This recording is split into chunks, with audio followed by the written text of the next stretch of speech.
आज हम स्टडी करेंगे व्हीट स्टोन ब्रिज का। इसमें हम इस ब्रिज के फार्मूले को कैलकुलेट करेंगे और साथ ही साथ इसको हम प्रैक्टिकल वेरिफिकेशन करेंगे इस प्लेटफॉर्म पे। तो इसके लिए हमने कुछ जंपर वायर लिए हैं, पोटेंशियोमीटर लिए हैं और एक रेजिस्टेंस लिए हैं, जिसका हमें वैल्यू फाइंड आउट करना है यूजिंग व्हीट स्टोन ब्रिज। तो पहले हम इस ब्रिज के फार्मूले को कैलकुलेट करेंगे। उसको कैलकुलेट करने के लिए हम यहाँ पे एक व्हीट स्टोन ब्रिज का सर्किट बनाया हुआ है और हमने एक गैल्वेनोमीटर लगाया हुआ है, एक बैटरी लगी है। इस बैटरी से इसमें करंट फ्लो हो रहा है। PQ नेटवर्क से हमें I1 करंट फ्लो हो रही है और S और R से हमें I2 करंट फ्लो हो रही है। तो पहले तो हमें इस ब्रिज के फार्मूला जो P/Q=R/S होता है उसे हम फाइंड आउट करेंगे। उसे फाइंड आउट करने के लिए हम सबसे पहले ये एक क्लोज लूप सर्किट है। जब हम गैल्वेनोमीटर लगाते हैं तो ये एक क्लोज लूप सर्किट जैसा बिहेव करेगा। तो इस सर्किट में हम लगाएंगे KVL, किरचॉफ वोल्टेज लॉ। तो किरचॉफ वोल्टेज लॉ लगाने के लिए हम करंट की डायरेक्शन को देखते हैं कि करंट डायरेक्शन है किधर। हमें पता है कि करंट हमेशा हाई वोल्टेज से लो वोल्ट साइड में फ्लो होती है। तो अगर करंट इसमें हम देख रहे हैं कि I1 जो है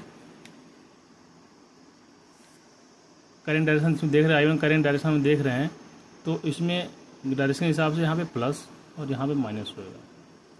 सेम इस नेटवर्क में यहाँ पे प्लस और यहाँ पे माइनस, और करंट वाले जो हम केबल लगाएंगे इस तरह लगाएंगे।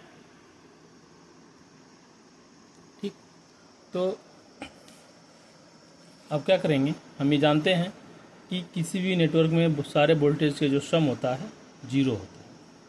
तो इसके अक्रॉस अगर वोल्ट I1 है तो हमारा फार्मूला होगा, जो वोल्टेज ड्रॉप होगा P के क्रॉस P/I1। और हम देख रहे हैं कि यहाँ पे जो हमारे जो करंट डायरेक्शन हमने कंसीडर किया है, लेकिन यहाँ पे जो वोल्टेज है ये अपोजिट डायरेक्शन में है। जैसे प्लस माइनस माइनस प्लस, और वोल्टेज जुड़ना होता तो प्लस माइनस होना चाहिए, बट यहाँ पे माइनस माइनस है। तो इसका वोल्टेज ठीक अपोजिट साइड में होंगे। तो उसके लिए यहाँ पे जो ये वोल्टेज होगा S के क्रॉस S × I2 = 0, जो KVL का रूल है। तो ये हमारा हो जाएगा P/I1 = SI2, equation number 1। Same इसी तरह से हम इसमें देखेंगे, जो KVL लगाएंगे हम इसमें, तो करंट की डायरेक्शन इधर है। मान लेते हैं A B C D। जो करंट डायरेक्शन है B से C के साइड है, तो यहाँ पे जाहिर सी बात प्लस होगा, यहाँ पे माइनस होगा। इसमें देखें DC में करंट डायरेक्शन क्या है, अपोजिट है, तो यहाँ पे माइनस होगा और यहाँ पे प्लस होगा। इस सारे वोल्टेज को सम करेंगे तो Q/I1 - R/I2 = 0, जो KVL रूल है। तो Q/I1 = R/I2, इक्वेशन नंबर 2। दोनों को भाग दे देंगे आपस में, तो आएगा P/I1/Q/I1 = SI2/R/I2। ये कट जाएंगे तो हमारा जो फार्मूला आ जाएगा P/Q = S/R। ये जो हमारा फार्मूला है, ये हम फार्मूले को हमने इस पर वेरीफाई कर लिया है। इस ब्रिज का जो यूज होता है अननोन रेजिस्टेंस फाइंड आउट करने में होता है। इसमें अननोन रेजिस्टेंस हम जो R को बनाते हैं जो आर है ये हमारा अननोन रेजिस्टेंस है। किसी भी रेजिस्टेंस की वैल्यू को हमें पता करनी होती है तो हम डी और सी के बीच में उस रेजिस्टेंस को लगाते हैं, और ए और डी के बीच में जो रेजिस्टेंस लगा है इसको वेरी करते हैं। तो हमें ए और डी का जो रेजिस्टेंस है इसे वेरिएबल रखना पड़ेगा। अगर हमें डी और सी के बीच में रेजिस्टेंस लगाने के लिए अगर हम कोई रेजिस्टेंस लेते हैं,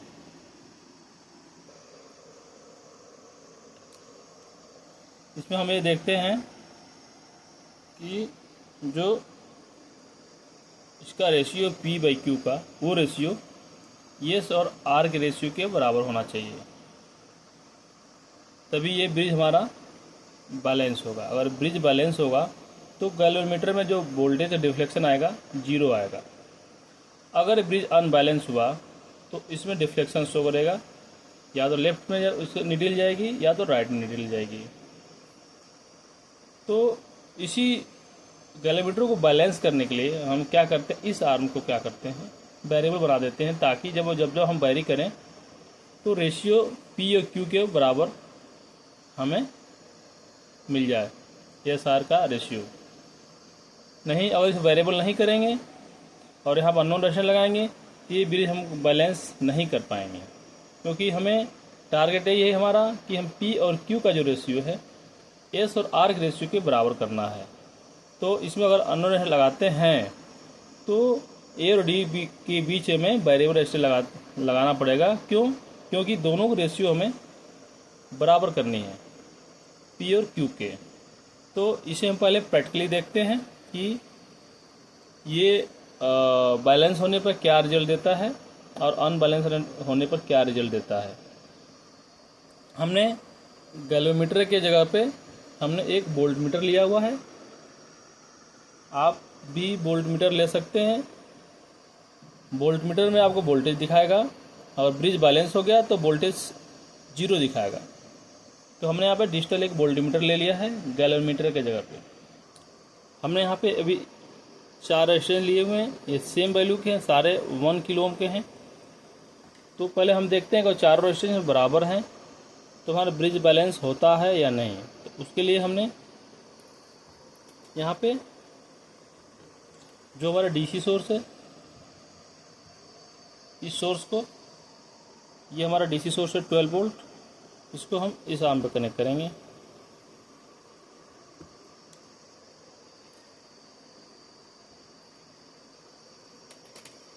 और दूसरे आर्म पे ग्राउंड सप्लाई कनेक्ट करेंगे, और इसके अक्रॉस हम चाहें तो इसके अक्रॉस हम वोल्टमीटर लगा सकते हैं या कोई गैल्वेनोमीटर लगा सकते हैं। तो हमारे पास अभी वोल्टमीटर है, तो हम वोल्टमीटर लगा देखते हैं कि क्या इसके अक्रॉस कोई वोल्टेज जनरेट हुआ है कि नहीं। तो हमें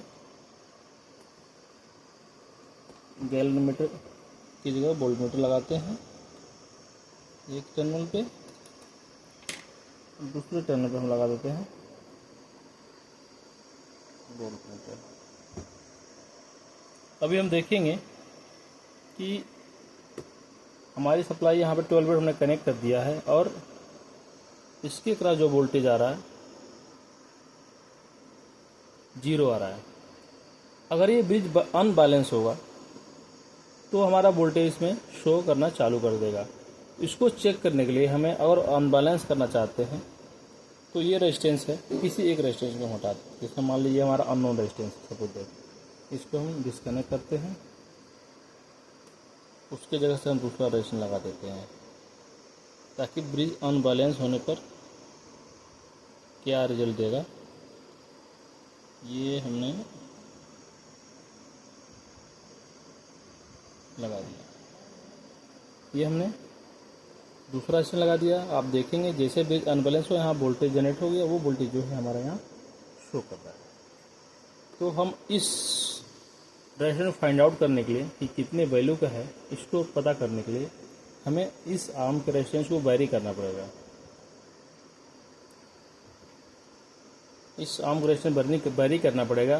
वेरी इसलिए करना पड़ेगा क्योंकि हमें P और Q का रेशियो इक्वल टू S/R का रेशियो चाहिए। तो इसलिए हम इसकी वैल्यू को बदलेंगे। तो इसकी जगह हम क्या करेंगे, एक वेरिएबल रेजिस्टेंस लगा देंगे ताकि बदल बदल हम वेरी कर देखेंगे कि दोनों रेशियो बराबर कब हो रहा है। हम इस आर्म के रेजिस्टेंस को हटा देते हैं और इसकी जगह पे हमारे पास एक पोटेंशियोमीटर है 10K का।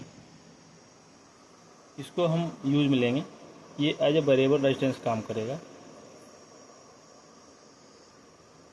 तो हम पोटेंशियोमीटर का कोई भी 2 टर्मिनल ले लेंगे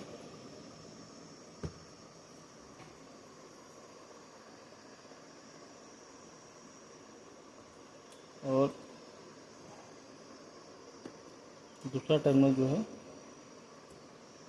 ये रेजिस्टेंस पे कनेक्ट कर देंगे। अभी हम देख रहे हैं कि एक टर्मिनल जो है यहाँ पे कनेक्ट कर दिया, दूसरा टर्मिनल जो है इस आर्म पे कनेक्ट कर दिया।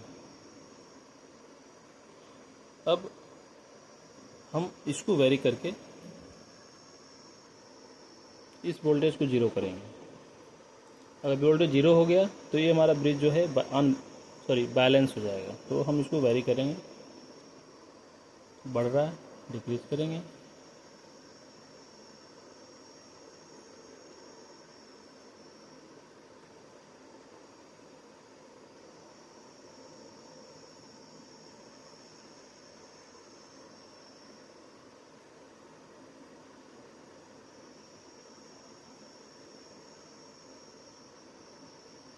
ये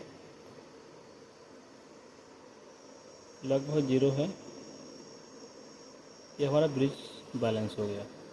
अब हम क्या करेंगे, इस रेजिस्टेंस की वैल्यू मेजर कर लेंगे और P और Q का वैल्यू हमें पता है और हमें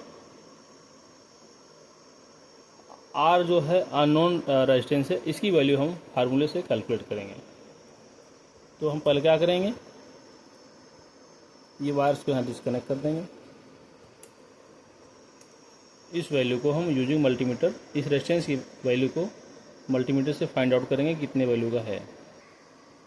उसके लिए हमने एक मल्टीमीटर ले लिया रेजिस्टेंस मोड में और इस मल्टीमीटर हम इस टर्मिनल पर लगाएंगे जो हमारा पोटेंशियोमीटर है जो हमने यूज किया है। ये आप देखेंगे कि 9.5 के ये हमारी वैल्यू आ रही है। ये हमारी एस की वैल्यू है, इसे हम नोट डाउन कर लेंगे।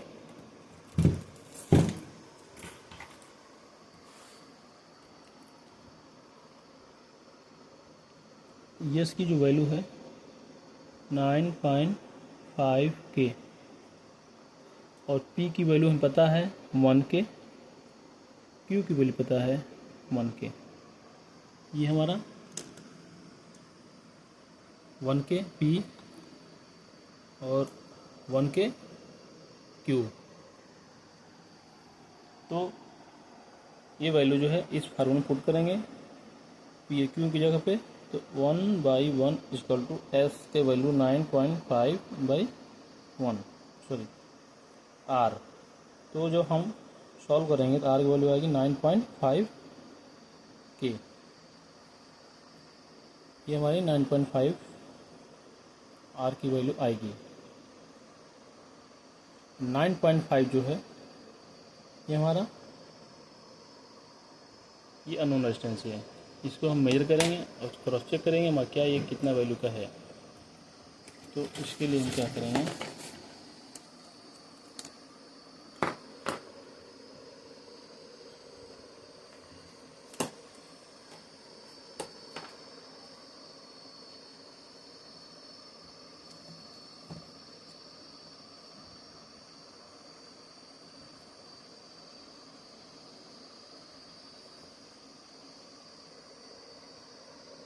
देख रहे हैं कि जो रेजिस्टेंस हमें लगाए थे कलर कोडिंग से भी हम फाइंड आउट कर सकते हैं कि कितनी वैल्यू का है। ये 10K की वैल्यू है और हमने कैलकुलेट किया है 9.5 के। और जो ये मल्टीमीटर में भी आ रहा है हमारा 9.6 के। तो ये हमारी जो वैल्यू है वेरीफाई हो गई। हमने व्हीटस्टोन ब्रिज से और नो रेशनल फाइंड भी किया और उसके फार्मूले को भी कैलकुलेट किया और उसको प्रैक्टिकल वेरीफाई भी कर लिया कि जो फार्मूला है